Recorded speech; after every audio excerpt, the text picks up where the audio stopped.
Terima kasih Anda masih bersama kami di Sindot Today bersama Senat Arman dan Yasmin Atani. Pemirsa, kecelakaan terjadi melibatkan 2 buah truk adu banteng di Lebak, Banten. Akibat insiden ini, seorang sopir truk tewas di tempat.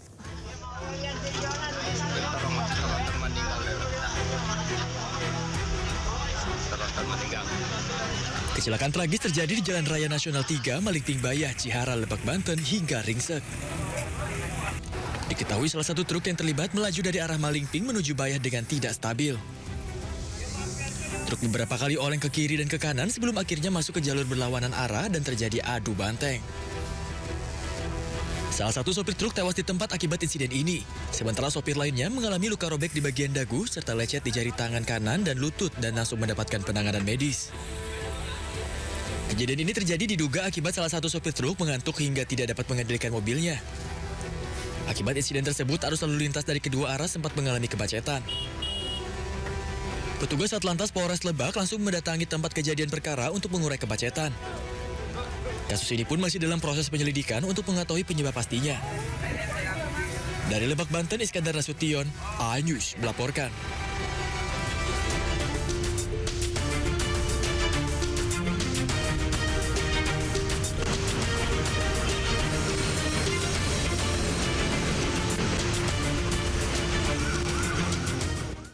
Ya pemirsa, saatnya kita simak pantauan lalu lintas pada hari ini dan kami telah terhubung dengan Brigadir Sarah dari NTMC Polri yang kini berada di kawasan Pancoran, Jakarta Selatan. Selamat pagi Brigadir Sarah, bagaimana pantauan arus lalu lintas dari tempat Anda melaporkan saat ini?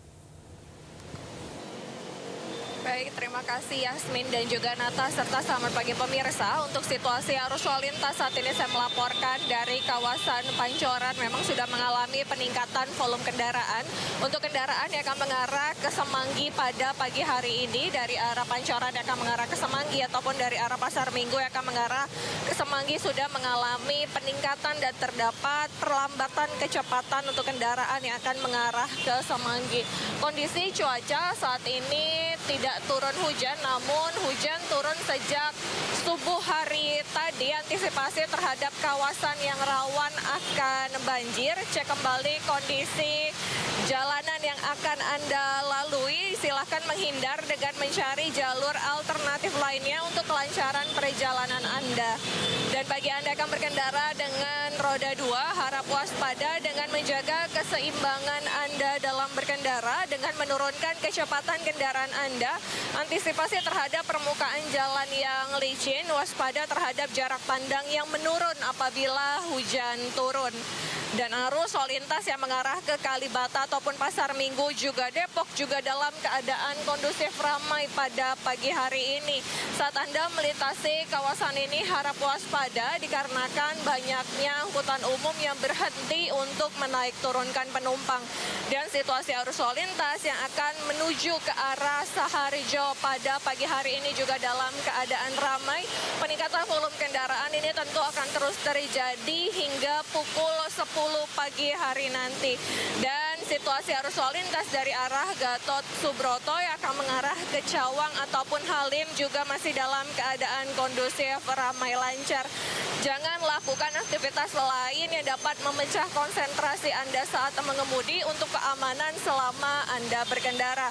Dan pemirsa, berdasarkan data IRSMS Korlantas Polri, angka kecelakaan lalu lintas di seluruh Indonesia 1 kali 24 jam terjadi sebanyak 206 kasus laka lantas dengan rincian 21 meninggal dunia, 35 luka berat, dan 268 luka ringan. Faktor penyebab kecelakaan ini dikarenakan para pengendara gagal menjaga jarak aman kendaraannya.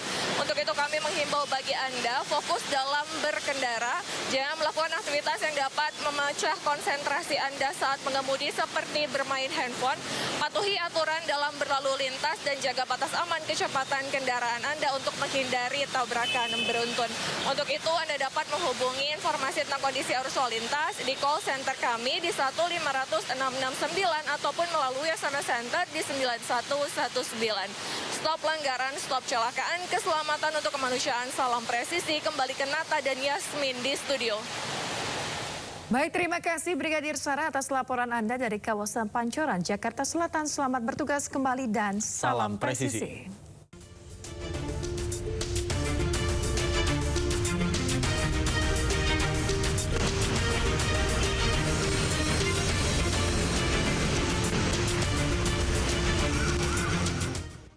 Informasi lainnya pemirsa, Komisi 3 DPR RI memanggil Polres dan Kejari Sleman untuk rapat dengar pendapat. Ya, Komisi 3 membuat rekomendasi untuk menghentikan perkara Hogi Minaya yang menjadi tersangka akibat mengejar jambret istrinya. Pemirsa, Ketua Komisi 3 DPR Habibur Rahman dengan lantang menyebut penegakan hukum di Sleman bermasalah. Hal itu ia sampaikan saat rapat dengar pendapat dengan Kapolres dan juga Kajari Sleman terkait dengan kasus Hogi Minaya yang ditetapkan sebagai tersangka. Ia juga menyebut proses penanganan hukum di Sleman membuat publik marah dan Komisi 3 kecewa. Komisi 3 secara tegas meminta perkara Hogi Minaya dihentikan sesuai dengan ketentuan KUHP yang baru. Surat rekomendasi penghentian perkara itu sudah ditandatangani dan juga segera dijadikan dasar untuk menghentikan penuntutan terhadap Hogi Minaya. Saya Kapolda, kamu masih Kapolda, Anda melaksanakan RDP pada Pemirsa, Kapolres Sleman Kombes Pol Edi Setianto Erning Wibowo meminta maaf terkait dengan kasus Hogi Minaya, suami yang ditetapkan sebagai tersangka akibat mengejar jambret istrinya. Selain meminta maaf, Kapolres Sleman juga mengaku penerapan pasal kurang tepat. izin kami pada kesempatan ini mohon maaf apabila dalam penanganan kami ada yang salah. Karena kami tadi pada saat paparan kami sampaikan bahwa apa yang dirasakan saudara Hogi itu sama sebenarnya yang kami rasakan, hanya kami pada saat itu hanya mau melihat kepastian hukum, ya. Namun rupanya penerapan pasalnya kami mungkin kurang tepat. Pada kesempatan ini kami mohon maaf kepada seluruh masyarakat Indonesia dan utamanya kepada Pak Yogi dan Ibu Arsita. Pemirsa, anggota Komisi 3 DPR RI mencecar Kapolres Sleman terkait dengan kasus suami korban jambret yang menjadi tersangka. Dan berikut jalannya rapat dengar pendapat antara Komisi 3 DPR dengan Kapolres dan juga Kajari Sleman. Anda sebelum jadi Kapolres sudah di asesmen belum? Siap izin kami pada saat Kapolres masih AKBP juga sudah asesmen Bapak. Sudah. Sudah baca belum KUHP dan KUHP baru? Siap sudah baca Bapak. Berlakunya kapan sih itu KUHP dengan KUHP? Sejak tanggal 2 Januari kemarin Bapak. Kemarin kapan? Kemarin dulu. 2026. 2026. Siap. Jawabnya begitu kalau Anda Kapolres. Kemarin kok, kemarin apa? Anda Kapolres. Pasal 34 KUHP yang Undang-Undang nomor 20 tahun 2000 nomor 1 tahun 2023. Pasal 34 bawa enggak? Siap, terkait restoratif justice Bapak. Bukan, pasal 34 KUHP. Anda itu datang ke sini tentang masalah pasal-pasal, tapi Anda tidak bawa KUHP. Kalau enggak saya pinjamkan, saya bawa nih. Bawa Pak. Pasal 34. Saya yang baca.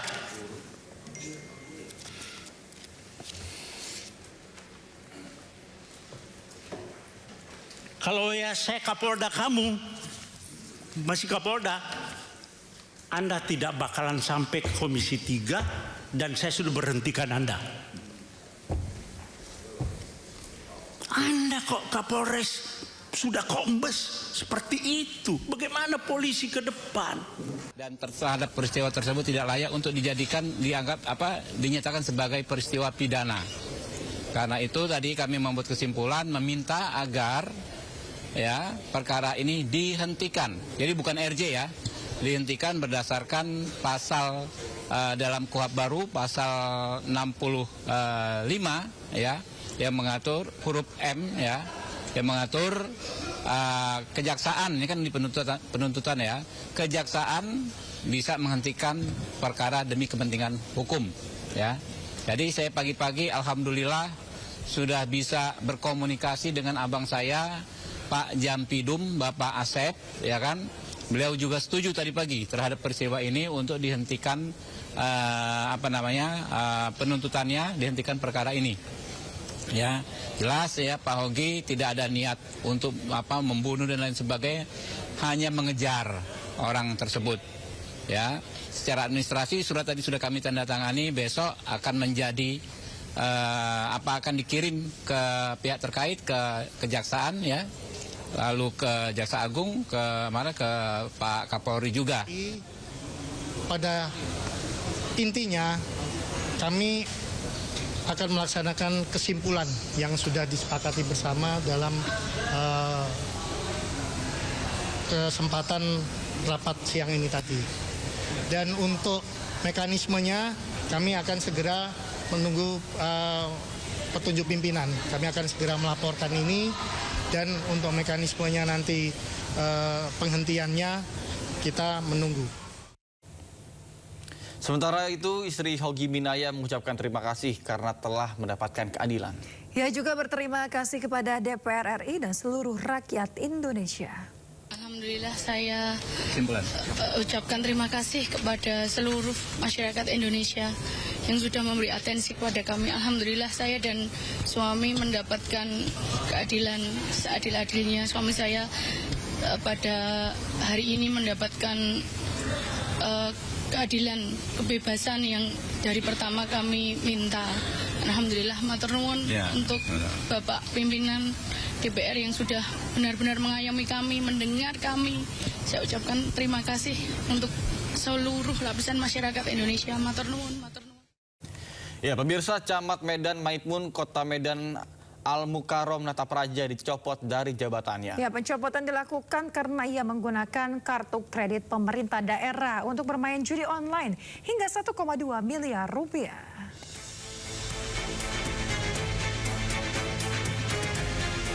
Camat Medan Maimun, Kota Medan Al-Mukarrom Natapraja terbukti melakukan pelanggaran berat dengan menggunakan kartu kredit pemerintah untuk kepentingan pribadi. Al-Mukarrom menggunakan anggaran pemerintah daerah untuk membayar hutang, menyewa rumah, hingga bermain judi online. Penggunaan kartu kredit pemerintah daerah dilakukan Al-Mukarrom sejak Agustus 2025 lalu, dengan total pemakaian mencapai 1,2 miliar rupiah. Hasil pemeriksaan dari LHP Inspektorat, yang bersangkutan itu menggunakan KKPD untuk keperluan pribadi, salah satunya itu tanganannya untuk judi online. Selain itu dia menggunakan untuk bayar hutang, menyewa rumah, dan keperluan pribadi sehari-hari. Pada kasus ini, pemerintah Kota Medan memberikan sanksi berat dengan mencopot Al-Mukarrom sebagai Camat Medan Maimun. Dari Medan, Sumatera Utara, Ahmad Ridwan Nasution, iNews melaporkan. Ya, pemirsa, Pengadilan Tipikor Semarang kembali menggelar sidang kasus dugaan korupsi pengelolaan Plaza Klaten dengan terdakwa Ferry Sanjaya. Jaksa menghadirkan 5 saksi, salah satunya mantan Bupati Klaten Sri Mulyani. Dalam persidangan, mantan Bupati Klaten Sri Mulyani menegaskan tidak menangani urusan teknis terkait dengan pengelolaan Plaza Klaten.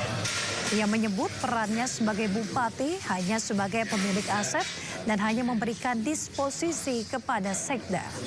Setelah itu, pemirsa, Sri Mulyani mengaku tidak lagi dilibatkan dalam rapat serta tidak pernah menerima laporan terkait harga sewa.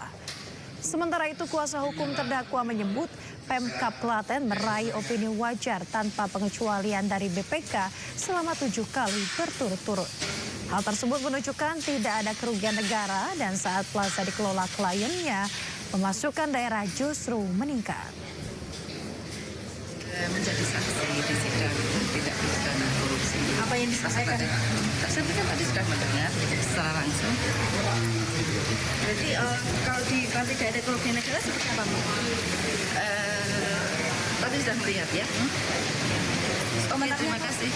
Makanya saya pertanyakan, kan 7 kali wajar tanpa pengecualian. Berarti nggak ada pakai uang negara kan? Kalau nggak pakai uang negara, pakai uang sendiri, perjanjian antara katakanlah Matahari dengan MMS, bagaimana itu bisa dikatakan uang negara bagi saya ya? Jadi saya sendiri mengatakan sampai detik ini belum terbongkar adanya kerugian negara karena perjanjian sewa menyewa itu belum batal sampai hari ini loh. Belum batal. Pemirsa, kediaman Presiden ke-7 Republik Indonesia Joko Widodo kedatangan tamu spesial. Ya, mereka adalah teman-teman kuliah Jokowi di Fakultas Kehutanan Universitas Gadjah Mada. Reuni dilakukan di rumah Jokowi di Jalan Kutai Utara nomor 1 Sumber Solo Selasa sore. Mereka datang setelah mengikuti sidang Citizen Lawsuit keaslian ijazah Jokowi di Pengadilan Negeri Surakarta. Saat sidang, pemirsa, ada dua teman Jokowi yang menjadi saksi fakta, yakni Samiduddin Barowi dan juga Mustoha Iskandar. Mustoha menyampaikan ada 17 alumni UGM yang ikut datang ke kediaman Solo. Mereka merupakan teman satu angkatan di Fakultas Kehutanan UGM pada tahun 1980. Jadi obrolnya apa Pak dengan Bapak Jokowi di dalam? Ketawa aja, dengarkan ketawa aja, cerita yang lucu-lucu aja. Reuni ya Pak? Reuni tipis. Ada berapa orang tadi Pak? Ada 17. Pemirsa, kubu Roy Suryo kembali menghadirkan ahli sebagai saksi dalam kasus fitnah ijazah Jokowi di Polda Metro Jaya. Ridho Rahmadi hadir untuk menjelaskan proses analisis digital terhadap ijazah Jokowi. Sebagai ahli di bidang artificial intelligence dan juga image processing, Ridho Rahmadi menjelaskan bahwa target utama pemeriksaannya adalah metode analisis digital yang dilakukan oleh Roy Suryo CS. Ridho menyampaikan sejumlah dokumen teknis digunakan untuk menjelaskan proses analisis terhadap dokumen digital ijazah Jokowi. Ridho menegaskan penjelasan ilmiah ini diharapkan menjadi dasar penyidik dalam menilai perkara secara objektif. Beliau, kawan-kawan semua, media semua akan memberikan keterangan kepada RRT, ya, terutama terkait dengan hal-hal yang berbau digital forensik, ya, mungkin processing dan lain sebagainya. Seperti kita ketahui bahwa RRT dikenai pasal 32 dan 35 Undang-Undang ITE 2008. Pasal itu, kalau pasal 32 itu yang paling kejam sesungguhnya dari penersangkaan ini. Pasal 32 itu kurang lebih merusak dokumen publik atau dokumen milik orang lain dengan ancaman hukuman 8 tahun. Kemudian pasal 35 itu mengedit dokumen agar tampak otentik. Artinya sebelumnya dianggap tidak otentik. Untuk menjustifikasi secara ilmiah approach yang dilakukan oleh RRT yang selama ini kan pelaporannya itu atas beberapa pasal yang menjustifikasi itu 32, 35 UU ITE itu, ya, itu kan mengatakan bahwa ini diedit, kemudian menjadi dokumen seolah-olah otentik dan segala macam. Nah, itu yang ingin saya sampaikan secara langsung membantah secara ilmiah bahwa ini tidak ada editing, ini adalah murni approach image processing, sudah puluhan tahun approach ini. Pemirsa, Presiden Prabowo Subianto melantik Ketua Harian dan anggota Dewan Energi Nasional atau DEN. Susunan anggota DEN terdiri dari unsur pemerintah dan juga pemangku kepentingan. Bahwa saya akan setia kepada Undang-Undang Dasar Negara Republik Indonesia. Tahun 1945. Presiden Prabowo Subianto memimpin langsung sumpah jabatan Ketua Harian dan anggota Dewan Energi Nasional atau DEN di Istana Kepresidenan Jakarta. Sumpah yang dibacakan Presiden diikuti oleh para Ketua Harian dan anggota DEN yang dilantik. Ketua Harian Menteri ESDM Bahlil Lahadalia. Anggota dari unsur pemerintah, Menteri Keuangan Purbaya Yudi Sadewa, Menteri Perencanaan Nasional, Kepala Badan Perencanaan Pembangunan Nasional Rahmat Pambudi, Menteri Perhubungan Dudi Purwagandi, Menteri Perindustrian Agus Gumilang, Menteri Lingkungan Hidup Kepala Badan Pengendalian Lingkungan Hidup Hanif Faisal Nurofik. Anggota dari pemangku kepentingan, Joni Jonathan Numberi dari akademisi, Muhammad Fadil Hasan dari akademisi, Satya Widya Yuda dari industri, Sri Penny Inten Cahyani dari industri, Unggul Priyanto dari teknologi, Saleh Abdurrahman dari lingkungan hidup, Muhammad Khalid Syerazi dari konsumen, dan Surono dari konsumen. Pelantikan hari ini menandai babak baru bagi keberlangsungan tugas-tugas kenegaraan dalam konteks bagaimana kita fokus di energi. Kita tahu semua bahwa salah satu program prioritas Bapak Presiden Prabowo adalah menyangkut dengan kedaulatan energi, ketahanan energi, swasembada energi, yang salah satu instrumen negaranya adalah arah kebijakan roadmap yang dibangun bersama-sama dengan DEN. Ini sebagai bentuk komitmen Bapak Presiden yang mempunyai perhatian khusus dalam rangka menempatkan energi sebagai skala prioritas pembangunan. Pembentukan Dewan Energi Nasional menjadi krusial bagi misi pemerintah dalam menjalankan berbagai program strategis di sektor energi, termasuk upaya mewujudkan swasembada energi. Tim Liputan iNews melaporkan. Pesawat rombongan Wakil Kepala Menteri India jatuh di India Barat. Seluruh penumpang tewas. Informasi mancanegara akan kami hadirkan usai jeda, tetaplah di Sindo Today.